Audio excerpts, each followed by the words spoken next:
ਸਵਾਗਤ ਹੈ ਜੀ ਇੰਡੋਸ ਟੀਵੀ ਦੇ ਉੱਪਰ। ਮੈਂ ਹਰਜੀਤ ਸਾੜਾ ਤੇ ਮੇਰੇ ਨਾਲ ਕੈਮਰਾਮੈਨ ਗੁਰਵਿੰਦਰ ਮਹਿੰਦੀ ਜੀ। ਬਜ਼ੁਰਗ ਸਾਡੇ ਨਾਲ ਰਾਬਤਾ ਬਣਾ ਚੁੱਕੇ ਨੇ। ਸਵੇਰ ਤੋਂ ਗੇਮਾਂ ਦਾ ਆਗਾਜ਼ ਖੂਬਸੂਰਤ ਢੰਗ ਨਾਲ ਹੋਇਆ, ਮਹਾਰਾਜ ਦੇ ਅਰਦਾਸ ਦੇ ਨਾਲ ਹੋਇਆ। ਮੀਂਹ ਥੋੜੀ ਜਿਹੀ ਰੁਕਾਵਟ ਜ਼ਰੂਰ ਪਾ ਰਿਹਾ, ਕਦੀ ਮੀਂਹ ਆ ਰਿਹਾ, ਕਦੀ ਧੁੱਪ ਆ ਰਹੀ ਹੈ, ਤੇ ਕਦੀ ਛਾਂ ਵੀ ਆ ਰਹੀ ਹੈ, ਹਵਾ ਵੀ ਚੱਲ ਰਹੀ ਹੈ, ਲੇਕਿਨ ਮੁਕਾਬਲੇ ਲਗਾਤਾਰ ਜਾਰੀ ਨੇ। ਚਾਰੇ ਗਰਾਊਂਡਾਂ ਦੇ ਵਿੱਚ ਪਰਿਵਾਰ ਪਹੁੰਚੇ ਹੋਏ ਨੇ, ਉਹਨਾਂ ਦੇ ਬੱਚੇ ਪਹੁੰਚੇ ਹੋਏ ਨੇ। ਆਸ ਕਰਦੇ ਹਾਂ ਕਿ ਸਾਡਾ ਅੱਜ ਦਾ ਦਿਨ ਠੀਕ ਠਾਕ ਨਿਬੜ ਜਾਏਗਾ ਤੇ ਅਗਲਾ ਕੱਲ੍ਹ ਦਾ ਜਿਹੜਾ ਫਾਈਨਲ ਦਿਨ ਹੈ ਉਹ ਵੀ ਜ਼ਿਆਦਾ ਅੱਛਾ ਨਿਕਲੇਗਾ। ਗੱਲ ਕਰਦੇ ਹਾਂ ਆਪਾਂ ਬਜ਼ੁਰਗਾਂ ਦੇ ਨਾਲ। ਸੇਵਾ 'ਤੇ ਬੈਠੇ ਨੇ, ਸਵੇਰ ਦੇ ਫਰੂਟ ਦੀ ਸੇਵਾ ਲੈ ਕੇ ਬੈਠੇ ਨੇ, ਸੋ ਜ਼ਿਆਦਾ ਸਮਾਂ ਲਾ ਲੈਂਦੇ ਹੋਏ। ਹਾਂਜੀ ਬਜ਼ੁਰਗੋ ਜੀ, ਸਭ ਤੋਂ ਪਹਿਲਾਂ ਤੁਹਾਡਾ ਨਾਮ? ਜਸਵੰਤ ਸਿੰਘ। ਜਸਵੰਤ ਸਿੰਘ ਜੀ, ਜਦੋਂ ਦੇ ਅਸੀਂ ਸਵੇਰ ਦੇ ਇੱਥੇ ਆਏ ਹਾਂ ਤਾਂ ਤੁਸੀਂ ਫਰੂਟ ਦੀ ਸੇਵਾ 'ਤੇ ਬੈਠੇ ਹੋ, ਤੇ ਉੱਧਰ ਵੈਸੇ ਚਾਹ ਪਕਾਉਣੇ ਦਾ ਲੰਗਰ ਵੀ ਲੱਗਾ ਹੋਇਆ, ਸੋ ਕਿਸ ਤਰ੍ਹਾਂ ਦੇਖਦੇ ਹੋ ਅੱਜ ਪਹਿਲੇ ਦਿਨ ਨੂੰ? ਇਹ ਜਿਹੜਾ ਅੱਜ ਦਾ ਪਹਿਲਾ ਦਿਨ ਆ, ਵੈਸੇ ਹੈ ਤਾਂ ਬਹੁਤ ਵਧੀਆ ਨਿਕਲਿਆ। ਇਹਦੇ ਨਾਲ ਅੱਜ ਰੱਬ ਵੀ ਪੂਰਾ ਖੁਸ਼ ਆ। ਬਾਰਿਸ਼ ਆ ਰਹੀ ਆ, ਹਵਾ ਚੱਲ ਰਹੀ ਆ। ਅੰਡਰ 7 ਤੋਂ ਲੈ ਕੇ ਓਪਨ ਤੱਕ ਫੁੱਟਬਾਲ ਦੇ ਮੈਚ ਹੋ ਰਹੇ ਆ, ਸਾਰੇ ਪੂਰਾ ਆਨੰਦ ਮਾਣ ਰਹੇ ਆ। ਤੁਸੀਂ ਇਹ ਦੂਸਰੇ ਸਾਲ ਦੀਆਂ ਗੇਮਾਂ ਕਹਿ ਲਓ ਕਿ ਨੰਗੀ ਅੱਖ ਦੇ ਨਾਲ ਦੇਖ ਰਹੇ ਆ। ਪਹਿਲੇ ਸਾਲ ਵੀ ਤੁਸੀਂ ਇੱਥੇ ਸ਼ਿਰਕਤ ਕੀਤੀ ਸੀਗੀ, ਸੋ ਲੱਗਦਾ ਕਿ ਜਿਹੜਾ ਦੂਸਰੇ ਸਾਲ ਦਾ ਜੋ ਪਹਿਲਾ ਦਿਨ ਹੈ ਉਹ ਪਹਿਲੇ ਸਾਲ ਦੇ ਪਹਿਲੇ ਦਿਨ ਨਾਲ ਥੋੜ੍ਹਾ ਜਿਹਾ ਜ਼ਿਆਦਾ ਗਹਿਮੀ ਵਾਲਾ ਰਿਹਾ। ਉਹ ਵੱਖਰੀ ਗੱਲ ਹੈ ਕਿ ਥੋੜ੍ਹਾ ਬਾਰਿਸ਼ ਨੇ ਸਾਨੂੰ ਰੁਕਾਵਟ ਪਾਈ ਹੈ। ਕੁਛ ਇਹਦੇ ਬਾਰੇ ਬੋਲਣਾ ਚਾਹੋ? ਇਹ ਤਾਂ ਹੁੰਦਾ ਹੀ ਹੈ, ਜਿਹੜਾ ਪਹਿਲੀ ਵਾਰੀ ਨਾਲੋਂ ਦੂਜੀ ਵਾਰੀ ਜਿਹੜਾ ਹੋਣਾ ਉਹਦੇ ਵਿੱਚ ਥੋੜ੍ਹਾ ਜਿਹਾ ਹੋਰ ਜਿਹੜਾ ਆਪਾਂ ਕੋਈ ਨੁਕਸ ਹੁੰਦਾ ਜਾਂ ਘਾਟ ਹੁੰਦੀ ਪੂਰੀ ਹੋ ਜਾਂਦੀ ਆ। ਤੇ ਐਤਕੀ ਉਹ ਘਾਟ ਪੂਰੀ ਹੋਈ ਆ। ਕਿ ਲੰਗਰ ਵੀ ਚੱਲਣ ਲੱਗਿਆ, ਸਾਰਾ ਕੁਝ ਚੱਲਦਾ, ਫਰੂਟਾਂ ਦਾ, ਪਾਣੀ ਦਾ, ਜੂਸ ਦਾ, ਜੋ ਵੀ ਹੈ ਸਭ ਕੁਝ ਵਧੀਆ। ਮੌਸਮ ਦੇ ਖਰਾਬ ਹੋਣ ਦੇ ਕਾਰਨ ਵੀ ਜਾਣੀ ਬਹੁਤ ਅਸਤਾਬ ਮੁੰਡਿਆਂ ਨੂੰ ਖੇਡਣ ਦਾ ਬਹੁਤ ਵਧੀਆ ਖੇਡ ਰਹੇ ਨੇ ਜੀ। ਸੋ ਇਹ ਜਿਹੜਾ ਟੂਰਨਾਮੈਂਟ ਹੈ ਦੂਸਰੇ ਸਾਲ ਦੇ ਆਗਾਜ਼ ਦੇ ਵਿੱਚ ਹੈ। ਪਹਿਲੇ ਸਾਲ ਵੀ ਬੜਾ ਵਧੀਆ ਗਿਆ। YFC young football club Melbourne Milton ਦੀਆਂ ਗਰਾਊਂਡਾਂ ਦੇ ਵਿੱਚੋਂ ਅੱਜ ਅਸੀਂ ਲਾਈਵ ਤੁਹਾਡੇ ਨਾਲ ਜੁੜੇ ਹੋਏ ਹਾਂ। ਬਜ਼ੁਰਗ, ਤੁਹਾਨੂੰ ਇੱਕ ਨਿੱਜੀ ਜਿਹਾ ਸਵਾਲ ਮੈਂ ਕਰਦਾ, ਸਵਾਲ ਨਹੀਂ ਇੱਕ ਬੇਨਤੀ ਹੋਈ ਕਰਦਾ। ਜੇ ਮੈਂ ਇਹ ਪੁੱਛਾਂ ਕਿ ਵੱਖ-ਵੱਖ ਕਲੱਬਾਂ ਉਦਮ ਕਰਦੀਆਂ ਨੇ, ਕੋਈ ਹਾਕੀ ਲਈ ਉਦਮ ਕਰਦਾ, ਕੋਈ ਕਬੱਡੀ ਲਈ ਕਰਦਾ, ਕੋਈ ਸੌਕਰ ਦੇ ਲਈ ਕਰਦਾ, ਵੈਸੇ ਹੀ ਅਗਰ ਤੁਹਾਡੀ ਨਿਗਾਹ ਦੇ ਨਾਲ, ਤੁਹਾਡੇ ਤਜਰਬੇ ਦੇ ਨਾਲ ਪੁੱਛਿਆ ਜਾਵੇ ਕਿ ਤੁਸੀਂ ਕੀ ਸੋਚਦੇ ਹੋ ਕਿ ਇਹਦੇ ਨਾਲ ਸਾਡੇ ਬੱਚਿਆਂ ਨੂੰ ਜਾਂ ਪਰਿਵਾਰਾਂ ਨੂੰ ਜਾਂ ਸਾਡੇ ਭਾਈਚਾਰੇ ਨੂੰ ਅਸਲ ਸੁਨੇਹਾ ਕੀ ਜਾਂਦਾ? ਅਸਲ ਗੱਲ ਤਾਂ ਇਹ ਆ ਵੀ ਜਦੋਂ ਚਾਹੇ ਕੋਈ ਵੀ ਹੋਵੇ ਮੈਚ, ਚਾਹੇ ਹਾਕੀ ਦਾ ਵਾ, ਫੁੱਟਬਾਲ ਦਾ, ਕਬੱਡੀ ਦਾ, ਇਹ ਇੱਥੇ ਫੁੱਟਬਾਲ ਦੇ ਚੱਲ ਰਹੇ ਨੇ ਜੀ। ਇੱਥੇ ਜਿਹੜੇ 7 ਅੰਡਰ ਤੋਂ ਲੈ ਕੇ ਓਪਨ ਤੱਕ ਚੱਲ ਰਹੇ ਆ। ਅਤੇ ਇਹ ਖੁਸ਼ੀ ਬਹੁਤ ਹੈ ਕਿ ਜਿਹੜੇ ਬੱਚੇ ਆ ਉਹ ਨਸ਼ਿਆਂ ਤੋਂ ਦੂਰ ਰਹਿਣਗੇ ਅਤੇ ਆਪਣੀ ਚੰਗੀ ਖੁਰਾਕਾਂ ਖਾ ਕੇ, ਆਪਣੇ ਵਧੀਆ ਆਪਣਾ ਖੁਰਾਕ ਖਾ ਕੇ ਆਪਣਾ ਜਿਹੜਾ ਤੰਦਰੁਸਤ ਰਹਿਣਗੇ ਜੀ। ਇਹਦੇ ਨਾਲ ਸਾਨੂੰ ਇਹ ਆ ਵੀ ਬੱਚਿਆਂ ਦੇ ਨਾਲ ਜਿਹੜੇ ਜੰਗ ਕਲੱਬ ਵਾਲੇ ਆ ਜੀ, ਇਹ ਰਿਕੂ ਜਿਹੜੇ ਇੰਨੀ ਮਿਹਨਤ ਕਰ ਰਹੇ ਨੇ, ਬਹੁਤ ਜ਼ਿਆਦਾ ਮਿਹਨਤ ਕਰਦੇ ਆ। ਇਹਨਾਂ ਕੋਲ ਕਾਫੀ ਬੱਚੇ ਨੇ, ਉਹਦੇ ਨਾਲ ਇਹਨਾਂ ਦੀ ਜਿਹੜੀ ਮਿਹਨਤ ਆ, ਜਿਵੇਂ ਕਹਿੰਦੇ ਸਿਰ ਆਪਾਂ ਕਹਿੰਦੇ ਇਹਨਾਂ ਦੀ ਦਿਨ ਦੁਗਣੀ ਰਾਤ ਚੌਗੁਣੀ ਤਰੱਕੀ ਹੋਵੇ, ਅਤੇ ਬਹੁਤ ਮਿਹਨਤ ਨਾਲ ਜਿਹੜੇ ਕੋਚ ਆ ਇਹ ਕੰਮ ਕਰ ਰਹੇ ਨੇ। ਬਿਲਕੁਲ ਜੀ, ਧੰਨਵਾਦ ਕਰਦੇ ਹਾਂ ਜਸਵੰਤ ਸਿੰਘ ਜੀ ਤੁਹਾਡਾ। ਤੁਸੀਂ ਸੇਵਾ ਕਰ ਰਹੇ ਹੋ, ਕਹਿੰਦੇ ਇਹ ਸੇਵਾ ਹੀ ਬਹੁਤ ਉੱਤਮ ਸੇਵਾ ਮੰਨੀ ਜਾਂਦੀ ਹੈ। ਇਹਦੇ ਸਾਡੇ ਨਾਲ ਹੋਰ ਵੀ ਬਜ਼ੁਰਗ ਖੜੇ ਨੇ, ਉਹਨਾਂ ਦੇ ਵੀ ਤਾਂ ਆਪਾਂ ਤਜਰਬੇ ਸਾਂਝੇ ਕਰਦੇ ਹਾਂ। ਬਜ਼ੁਰਗ, ਤੁਹਾਡਾ ਨਾਮ ਜੀ? ਮੇਰਾ ਨਾਮ ਭੁਪਿੰਦਰ ਸਿੰਘ ਹੈ ਜੀ। ਭੁਪਿੰਦਰ ਸਿੰਘ ਜੀ, ਤੁਸੀਂ ਵੀ ਸਵੇਰ ਤੋਂ ਸੇਵਾ 'ਤੇ ਲੱਗੇ ਹੋਏ ਹੋ।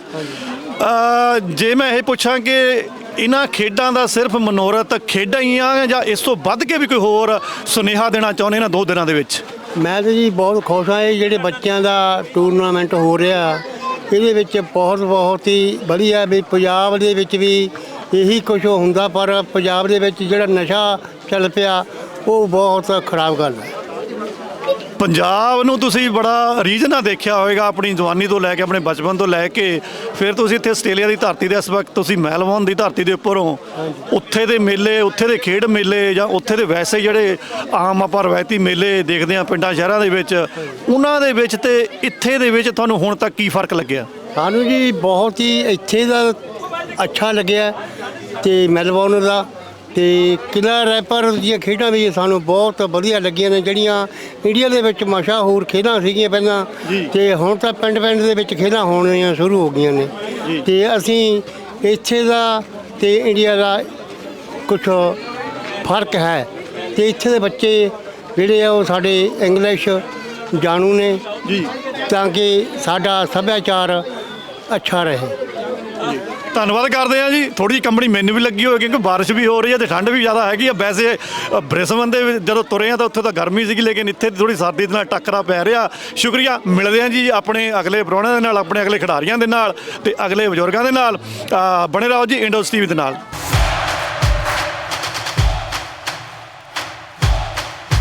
ਜੁੜ ਚੁੱਕੇ ਨੇ ਨੌਜਵਾਨਾਂ ਦੇ ਵਿੱਚੋਂ।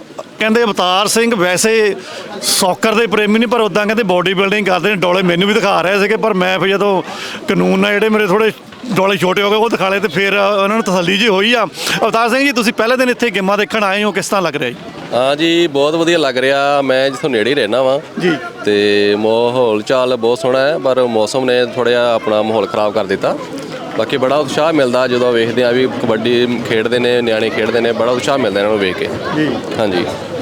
ਤੇ ਮੀਂਹ ਨੇ ਥੋੜੀ ਫਿਰ ਤੋਂ ਦੁਬਾਰਾ ਰੁਕਾਵਟ ਪਾ ਦਿੱਤੀ ਹੈ, ਇਸ ਕਰਕੇ ਸਾਡੀ ਕੋਸ਼ਿਸ਼ ਹੈ ਕਿ ਹੁਣ ਸੰਗਤ ਵੀ ਵਿਹਲੀ ਹੈ ਤੇ ਆਪਾਂ ਉਹਨਾਂ ਦੇ ਵਿੱਚ ਜਾ ਕੇ ਉਹਨਾਂ ਦੇ ਵਿਚਾਰ ਸੁਣੀਏ ਤੇ ਉਹਨਾਂ ਦੇ ਸੁਝਾਅ ਵੀ ਲਈਏ। ਤੇ ਸੌਕਰ ਦਾ ਵੈਸੇ ਟ੍ਰੈਂਡ ਬ੍ਰਿਸਬਨ ਦੇ ਵਿੱਚ ਵੀ ਬਹੁਤ ਹੈ, ਬਾਕੀ ਸ਼ਹਿਰਾਂ ਦੇ ਵਿੱਚ ਵੀ ਬਹੁਤ ਹੈ ਤੇ ਮੈਲਬੌਰਨ ਦੇ ਵਿੱਚ ਵੀ ਇਹ ਬਹੁਤ ਵੱਡਾ ਉਪਰਾਲਾ ਕੀਤਾ ਜਾਂਦਾ। ਜਿਹੜੇ ਛੋਟੇ ਬੱਚੇ ਆ ਜਾਂ ਤੁਹਾਡੇ ਤੋਂ ਥੋੜ੍ਹੇ ਜਿਹੇ ਘੱਟ ਉਮਰ ਦੇ ਨੇ, ਉਹਨਾਂ ਦੇ ਵਿੱਚ ਜਿਹੜੀ ਤੁਹਾਡੀ ਸਪੋਰਟਸ ਹੈ ਬੋਡੀ ਬਿਲਡਿੰਗ, ਉਹਦਾ ਕੀ ਰੁਝਾਨ ਹੈ? ਹਾਂ ਜੀ, ਇਹ ਤਾਂ ਜੀ ਰੁਝਾਨ ਹੈ ਜੀ। ਜਿਵੇਂ ਆਪਣੇ ਬੱਚਿਆਂ ਨੂੰ ਸਮਝਾਉਣਾ ਜਾਂ ਉਹਨਾਂ ਨੂੰ ਟ੍ਰੇਨਿੰਗ ਦੇਣੀ ਪੈਂਦੀ ਹੈ, ਇਸੇ ਚੀਜ਼ ਵੱਲ ਰੁਝਾਨ ਕਰਨਾ ਪੈਂਦਾ। ਉਹਨਾਂ ਨੂੰ ਟਾਈਮ ਕੱਢ ਕੇ ਉਹਨਾਂ ਨੂੰ ਜਿਵੇਂ ਹਰ ਇੱਕ ਚੀਜ਼ ਦਾ, ਜਿਵੇਂ ਸਪੋਰਟਿੰਗ ਕਿਸੇ ਵੀ ਸਪੋਰਟਿੰਗ ਦੇ ਵਿੱਚ ਲਾ ਲਓ, ਉਹਨਾਂ ਨੂੰ ਰੁਝਾਨ ਉਹਨਾਂ ਦਾ ਵਧਾਉਣਾ ਚਾਹੀਦਾ, ਕਿਉਂਕਿ ਇਹ ਤਾਂ ਪੇਰੈਂਟਸ ਦੀ ਕਹਿ ਦਈਏ ਜ਼ਿੰਮੇਵਾਰੀ ਹੈ ਵੀ ਉਹਨਾਂ ਨੂੰ ਉਸ ਫੀਲਡ ਦੇ ਵਿੱਚ ਲੈ ਕੇ ਆਉਣ, ਉਹਨਾਂ ਨੂੰ ਚੀਜ਼ਾਂ ਬਾਰੇ ਦੱਸਣ, ਐਕਸਰਸਾਈਜ਼ ਕਰਵਾਉਣ, ਫਿਰ ਬੰਦੇ ਦਾ ਰੁਝਾਨ ਬਣਦਾ ਬੱਚੇ ਦਾ ਇਸ ਸਪੋਰਟਿੰਗ ਵੱਲ ਆਉਣ ਦਾ। ਕਿੰਨੇ ਕੁ ਸਾਲ ਹੋ ਗਏ ਤੁਹਾਨੂੰ ਬੋਡੀ ਬਿਲਡਿੰਗ ਦੇ ਵਿੱਚ?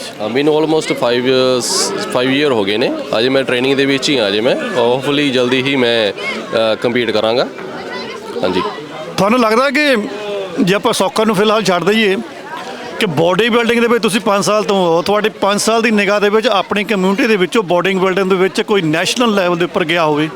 ਆਫ ਕੋਰਸ ਆਪਣੇ ਬਹੁਤ ਇੱਥੇ ਵੱਡੇ ਵੀਰ ਹੈਗੇ ਨੇ, ਜਿਵੇਂ ਮੈਂ ਉਹਨਾਂ ਦਾ ਨਾਂ ਨਹੀਂ ਲੈਣਾ ਚਾਹੁੰਦਾ, ਪਰ ਬਹੁਤ ਨੇ ਆਪਣੇ ਪੰਜਾਬੀ ਜਿਹਨਾਂ ਨੇ ਬਹੁਤ ਸੋਹਣਾ ਨਾਮ ਖੱਟਿਆ, ਪੰਜਾਬੀ ਕਮਿਊਨਿਟੀ ਦਾ ਨਾਮ ਖੱਟਿਆ ਤੇ ਵਧੀਆ ਪੰਜਾਬੀ ਨੂੰ ਪ੍ਰਮੋਟ ਕਰਦੇ ਪਏ ਨੇ ਤੇ ਮੈਂ ਬਸ ਉਹਨਾਂ ਨੂੰ ਫੋਲੋ ਕਰ ਰਿਹਾ। ਹਾਂਜੀ, ਬਸ ਉਹਨਾਂ ਦੇ ਕਦਮਾਂ ਤੇ ਚੱਲ ਰਿਹਾ ਮੈਂ। ਦੇਖੋ ਹੁਣ ਕੀ ਬਣਦਾ।